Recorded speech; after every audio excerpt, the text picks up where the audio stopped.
ధనుసు వారి గనక చూసుకున్నట్లయితే మీకు అష్టమ స్థానంలో గురువు, శుక్రుడు, బుధుడు ఈ మూడు గ్రహాలు కలయిక ఉంటుంది. అష్టమ స్థానంలో ఎప్పుడైతే ఈ మూడు గ్రహాలు కలుస్తాయో ఇది రెండో భావాన్ని, పన్నెండవ భావాన్ని, చతుర్థ భావాన్ని వీక్షిస్తుంది. మూడు శుభగ్రహాలు అష్టమంలో కలవడము, అర్ధాష్టమ శని మీకు ఇప్పటికే నడుస్తుంది. అయితే అర్ధాష్టమ శని ప్రభావాన్ని కూడా గురువు దృష్టి వల్ల చాలా మటుకు మీకు తగ్గిపోతుంది. మూడులో పరాక్రమ స్థానంలో రాహు ఉన్నాడు, మరియు మీకు ఆరో స్థానంలో కుజుడు వెళ్తున్నాడు, మరియు అదేవిధంగా భాగ్యంలో కేతు, రవి సప్తమంలో ఉన్నాడు. మరి ఈ యొక్క గ్రహస్థితిని అనుసరించి మీకు ఎటువంటి ఫలితాలు రానున్నాయి, ఎటువంటి విషయాల పట్ల మీరు జాగ్రత్తగా ఉండాలి అనేటువంటి అంశాలు చెప్తుంది నేనైనప్పటికీ చెప్పిస్తుంది సాక్షాత్ లలిత అమ్మవారిగా భావిస్తూ ఆ లలితాంబిక అమ్మవారి యొక్క అనుగ్రహం మీకు పరిపూర్ణంగా కలగాలని మనస్ఫూర్తిగా కోరుకుంటూ కాస్త ఇప్పుడు ఎప్పుడైతే లగ్నాధిపతి అష్టమ స్థానంలో బుధ శుక్రులతో ఉన్నాడో కొన్ని రీసెర్చెస్ రిలేటెడ్ సంబంధించిన విషయంలో లేకపోతే ఎక్కడికో వెళ్ళడం, ప్రయాణాలు కాస్త ఎక్కువగా జరుగుతూ ఉంటాయి. ధనభావాన్ని ఎప్పుడైతే చూస్తున్నాయో మీరు చేసే రీసెర్చెస్ కొంతవరకు ఫండింగ్ లభించడము, మనకి చూడండి ఈ డయాగ్నోస్టిక్ సెంటర్స్ నడుపుతూ ఉంటారు, అటువంటి వాటికి బాగా కలిసి రావడము, ఇన్సూరెన్సెస్ మూలంగా కలిసి రావడం అనేటువంటిది బలంగా చూపిస్తాయి. గతంలో ఆగిపోయినటువంటి కొన్ని కన్స్ట్రక్షన్స్ అనుకోండి, కొన్ని విద్యా సంబంధించిన విషయాలు అనుకోండి, ఏదైనా మీరు పలానా ఆఫీస్ ఎస్టాబ్లిష్ చేద్దాం అనుకున్నాము, అవ్వలేదు. ఇప్పుడు చతుర్థ భావంలో ఉండే శని మీద ఎప్పుడైతే గురువు బుధ శుక్రులతో కలిసిన గురువు యొక్క దృష్టి పడిందో అటువంటివన్నీ కూడా కాస్త ముందుకు కదులుతాయి. కొంత ధైర్య సాహసాలతో కొన్ని పనులు కూడా చేస్తారు. రెండు క్రూర గ్రహాలు, పాప ఫలితాలు ఇచ్చే గ్రహాలు ఏవైతే ఉన్నాయో రాహువు, కుజుడు కూడా 3-6 స్థానంలో ఉన్నందుకు కొంత ధైర్యంగా కొన్ని పనులు చేయడము, మరియు అదేవిధంగా తెలివిగా మీ యొక్క ప్రత్యర్థిని లేకపోతే మీ కాంపిటేటర్ని ఎదుర్కోవడం అనేటువంటిది కూడా జరగనుంది, గుర్తుపెట్టుకోండి. అదేవిధంగా వివాహం కోసం ప్రయత్నం చేసేటువంటి వారు ఆదివారాలు, గురువారాలు ఎక్కువగా ప్రయత్నం చేయండి. కాస్త సూర్య ఆలయానికి, గణపతి ఆలయానికి రెగ్యులర్గా వెళ్తూ ఉండండి, అన్ని విధాలా బాగుంటుంది. కాస్త ఉద్యోగంలో కొంతమందితో కొంత ఘర్షణ యోగం అయితే మీరు కలుగుతుంది. 6వ స్థానంలో కుజుడు ఉన్నందుకు ముఖ్యంగా గుర్తుపెట్టుకోండి. మరియు అదేవిధంగా గమనించుకున్నట్లయితే కాస్త ధన సంబంధించిన విషయంలో మాత్రం చాలా బాగుంటుంది. దాని గురించి మీరు టెన్షన్ పడవలసిన అవసరం లేదు. కొత్త ఇన్వెస్ట్మెంట్ చేయడము, విదేశాలకు వెళ్ళి ఉద్యోగం చేయాలనేటువంటి ప్రయత్నాలు సఫలీకృతం అవ్వడము, 12వ స్థానం మీద ఎప్పుడైతే మీకు గురువు బుధ శుక్రులతో కలిసి ఉండి 12వ భావాన్ని చూస్తున్నాడో అక్కడ మీకు ఏంటంటే ఖచ్చితంగా విదేశీ యోగాలు, విదేశీ ధన యోగాన్ని, విదేశాల్లో ఏదైనా గృహం కట్టుకోవడానికి వీటన్నిటికీ కూడా యోగిస్తున్నాడు. కాకపోతే ఎంతైనా కూడా శని 4వ భావంలో ఉంటూ అర్ధాష్టమ శని కూడా మీకు నడుస్తుంది. కాబట్టి ఎట్టి పరిస్థితుల్లో శనివారాలు ఎటువంటివి ప్రారంభించకండి. లాంగ్ జర్నీస్ వెళ్ళేటప్పుడు మంగళవారాలు చేయకండి, మంగళవారం లాంగ్ జర్నీస్ వెళ్ళకండి. నవగ్రహాల్లో ప్రధానంగా మీరు శని, రాహు, కుజుడు, కేతువు ఈ గ్రహాల దగ్గర దీపారాధన చేయండి, అన్ని విధాలు బాగుంటుంది. గ్రహాల యొక్క కలయిక ఏదైతే ఉందో ఇది గోచారంలో ఉన్నప్పుడు ఇచ్చే ఫలితాలు, జన్మజాతకంగా ఉండేటువంటి ఫలితాలు ఉంటాయి. మనకి లగ్నం నుంచి 12 భావాల్లో అంటే లగ్నము, ధనస్థానము, పరాక్రమ స్థానం అంటే సిబ్లింగ్ స్థానము, చతుర్థం అంటే గృహస్థానము, సంతాన స్థానము, రుణరోగ శత్రుస్థానము, వివాహము, జీవిత భాగస్వామి స్థానము, ఆకస్మిక సంఘటనలు, తండ్రి, ఉన్నత విద్యలు, అదేవిధంగా వృత్తి, వ్యాపారాలు, లాభాలు, ఇన్వెస్ట్మెంట్స్ ఈ స్థానాల్లో శుభగ్రహాలు కలిసి ఉన్నాయో, పాపగ్రహాలు కలిసి ఉన్నాయా అనేటువంటి చూడాలి. ఎందుకంటే ఇప్పుడు మన గోచారంలో వచ్చినటువంటివి ఏంటంటే ఇది కాలంలో అనుకూలించడం వల్ల, అంటే గవర్నమెంట్ ఏదో ఒక స్కీమ్ పెట్టింది, లేకపోతే ఒక బట్టల షాప్ వాడు స్కీమ్ పెట్టాడు, పర్మనెంట్గా 365 రోజులు స్కీమ్ పెట్టక ఒక సీజన్ అంటాడు, ఈ మాసంలో ఈ ఆషాఢ మాసం సేల్ అంటాడు. అలాగా గోచారంలో ఉండే గ్రహాలు ఏంటంటే ఫలానా సమయంలో ఇప్పుడు వరకు మనం చెప్పుకున్నాం గురువు, శుక్రుడు, బుధుడు కలిసి ఉన్నది మీ భావం నుంచి, మీ లగ్నం నుంచి ఈ స్థానంలో ఉన్నాడు కాబట్టి ఈ ఫలితాలు మీకు అనుకూలిస్తాయి. కానీ దీనికంటే ముఖ్యంగా మీ జన్మ జాతకంలో ఒక గ్రహం ఒక రాశిలో ఉన్నందుకు ఒక ఫలితం ఇస్తుంది. ఒక నక్షత్రంలో ఉన్నందుకు ఒక యోగాన్ని కలిగి ఉంటుంది. యోగము అంటే ఇంకో గ్రహంతో కలయిక. అది రాశితో కలయిక, నక్షత్రంతో కలిసి ఉందా, లేకపోతే ఇంకొక గ్రహంతో కలిసి ఉందా అనేటువంటి చూడాలి. అది ఒక గ్రహంతో కలిసి ఉందా, 2 గ్రహాలతో కలిసి ఉన్నాయా, 3తోన, కొంతమందికి 8 గ్రహాలు అష్టగ్రహ కూటమిలో కూడా పుడతారు. అష్టగ్రహ కూటమి ఇస్ వెరీ రేరెస్ట్ థింగ్ అన్నమాట.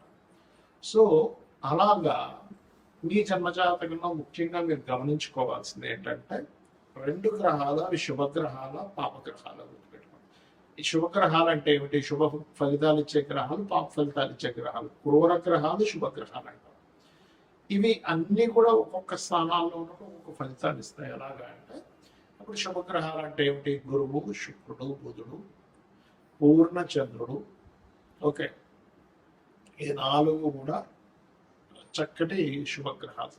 మరి పాప ఫలితాలు ఇచ్చే గ్రహాలు ఏంటంటే ఇందులో మన అర్ధపాపి ఉంటారు. ఎవరు? రవి అర్ధపాపి, పూర్ణపాపి కాదు. అదేవిధంగా క్షీణచంద్రుడు పాపి అవుతాడు, పూర్ణచంద్రుడు శుభుడు అవుతాడు. అలాగే పాడైపోయినటువంటి గ్రహం ఏదైనా పాపి అవుతుంది. అంటే ఏంటి? నీచంలో ఉంది, పాపగ్రహాల మధ్య ఉంది, అది శుభగ్రహం కూడా పాప ఫలితాలు ఇస్తుంది. అయితే అందులో ప్రధానంగా మనం తీసుకోవాల్సింది రాహువు, కేతువు, శని, కుజ. ఈ 4 ప్రధానంగా పాపగ్రహాలు. రవి అర్ధపాపి అవుతూ ఉంటాడు.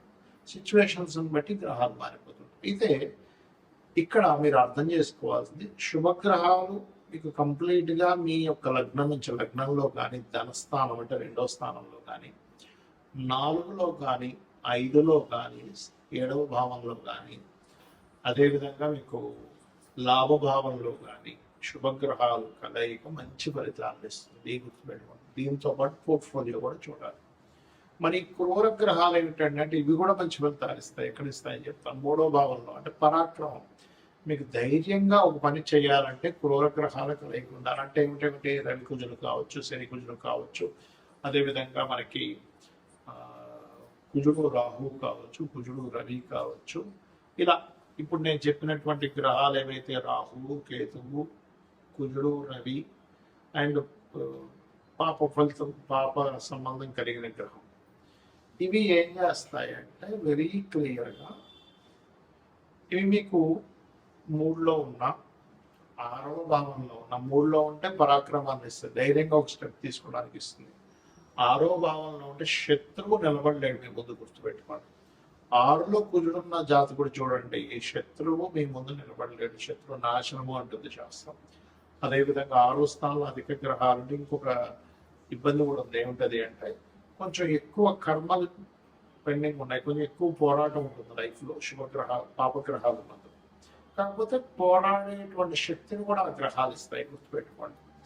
అలాగే దశమంలో కూడా పాపగ్రహాలు మంచిది. ఎందుకంటే దశమం కూడా కార్యం చేయడానికి ఉండేటువంటి ఫలితాన్ని ఇచ్చేటువంటి స్థానం. సో ఎప్పుడైతే దశమ స్థానంలో పాపగ్రహాలు ఉన్నాయో, క్రూర గ్రహాలు ఉన్నాయో, అది ఇచ్చేటువంటి రిజల్ట్ ఏమిటి అని చెప్పి చూసుకున్నట్లయితే ఖచ్చితంగా అది కూడా మంచి ఫలితాలు ఇస్తుంది. ఇచ్చింది ముందు ఎటువంటి సందేహం లేదు. అలాగే మరొక విషయం ఏంటంటే ఇక్కడ గమనించినట్లయితే ఇక్కడ మరి లాభంలో ఏంటంటే శుభగ్రహాలు, పాపగ్రహాలు 2 కలుస్తాయి.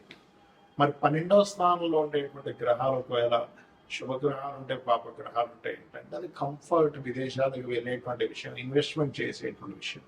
అంటే 12వ స్థానంలో ఉండేటువంటి గ్రహాలు ఒక్కోసారి శుభగ్రహంతో, శుక్రుడితో చేసిన పాపగ్రహాలు అనుకోండి, అలవాట్లు, కొంచెం వ్యసనాలు అలవాట్లు ఎక్కువ అవుతుంటాయి. అంటే వ్యసనాలని, ఇన్వెస్ట్మెంట్స్ని, అదేవిధంగా మీరు విదేశాలకు వెళ్ళేటువంటి అంశాన్ని 12వ భావం చెప్తుంది. కాబట్టి ఆ యొక్క విషయాన్ని జాగ్రత్తగా. మరి 2వ స్థానంలో శుభగ్రహాలు ఉన్నాయి, మంచి ధనవంతుడు అవుతాడు. కలయిక ఎక్కువ గ్రహాలు, శుభగ్రహాలు కలయిక. పాపగ్రహాలు కలయిక ఉందనుకోండి, కుటుంబ సభ్యులతో ఎప్పుడు ఏదో ఒక పేచి, కుటుంబ సభ్యులు ఇతనికి సపోర్ట్ చేయకపోవడం, లేకపోతే ఇతని కుటుంబ సభ్యులతో కలవలేకపోవడం అనేటువంటిది జరుగుతూ ఉంటుంది. కాబట్టి ఎప్పుడూ కూడా శుభగ్రహాలు, పాపగ్రహాలు 2 మంచివే, కానీ అవి ఎక్కడ ఉంటే ఎటువంటిది అనేటువంటిది చూసుకోవాలి. ఎలా అంటే ఇప్పుడు చిన్న ఎగ్జాంపుల్ చెప్తాను. మాకు మెడ ఉంది, మెడ దగ్గర మూవింగ్ అయ్యేటువంటి వజ్రం ఉండాలి. అంతేగాని స్టిఫ్గా ఈ చేతి దగ్గర ఉన్నట్టుగా స్టిఫ్గా ఉండేదంటే ఇక్కడ పనికిరాదు. ఎందుకంటే చూడలేము, తిరగలేము, మాట్లాడలేము, అటు ఇటు తిప్పలేము. అంటే ఇది మూవింగ్ అయ్యేలా ఉండాలి, అంతే కదా. కాళ్ళకి మోకాళ్ళ దగ్గర మూవ్ అవ్వాలి కానీ కింద కాళ్ళు పై భాగం తొడ దగ్గర మూమెంట్ ఉండకూడదు. ఎందుకంటే అక్కడ ఉంటే మనిషి నిలబడలేడు.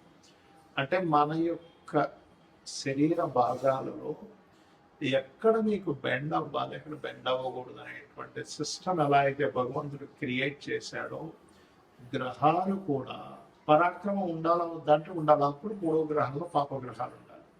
శత్రువుపై జయం ఉండాలా లేదా కాంపిటేటివ్గా తీసుకోవాలి లేదా కాంపిటీషన్గా ఫీల్ అవ్వాలా లేదా అంటే 6వ భావంలో పాపగ్రహాలు ఉండాలి. అది చాలా మంచిది. మరి ఎటువంటి ఒడిదుడుకులు వస్తున్నా నేను కెరీర్లో నిలబడాలంటే దశమంలో పాపగ్రహాలు ఉండాలి. అయితే సహజంగా ఈ పాపగ్రహాలు 3, 6, 12 దశమ స్థానాల్లో ఉంటే చాలా మంచిది, లాభస్థానంలో ఉంటే కూడా మంచిదే. కానీ శుభగ్రహాల ప్లేస్లో శుభుడు, పాపగ్రహాలు ప్లేస్లో పాపలు ఉన్నప్పటికీ కూడా పోర్ట్ఫోలియోస్ అంటాయి. అంటే ఏంటి, ఆ పాపగ్రహాలు మీకు అక్కడ మంచిని ఇస్తుందా అంటే ఇబ్బంది ఇస్తుందా అంటే ఎలాగా. 6లో పాపగ్రహాలు ఉన్నాయండి కానీ అది ఎప్పుడు ఏదో ఒక కోర్టు కేసుని గొడవలనే చూపిస్తుంది అనుకోండి, అది ఇంకా పెద్ద తలనొప్పి కదా. అందుకని మీరేం చేయాలి, ఎక్కువగా మీకు గొడవలు అవుతున్నాయి 6లో ఉండే పాపగ్రహాలకు సంబంధించిన దానం ఇవ్వండి. ఎందుకంటే పూర్వజన్మ కర్మస్థానాధిపతి 6వ స్థానం. అంటే మీ డైలీ లైఫ్ ఎలా ఉంటుందని చెప్పేది 6వ భావము. గొడవలు అవుతున్నాయి, అప్పులు అవుతున్నాయి, ఎప్పుడు ఏదో ఒక ఘర్షణ ఉంటుంది నా లైఫ్లో అన్నప్పుడు మీ లగ్నం నుంచి, అంటే మీరు మేషం నుంచి మీనం వరకు ఏ లగ్నమో తెలుసుకొని అక్కడ నుంచి 6వ స్థానంలో ఉండే గ్రహాలకు దానం ఇవ్వండి. 5వ భావంలో ఉండే గ్రహానికి సంబంధించిన మంత్రం చేసుకోండి. అన్ని విధాలు మీకు బాగుంటుంది. శ్రీమాత్రేయ నమః.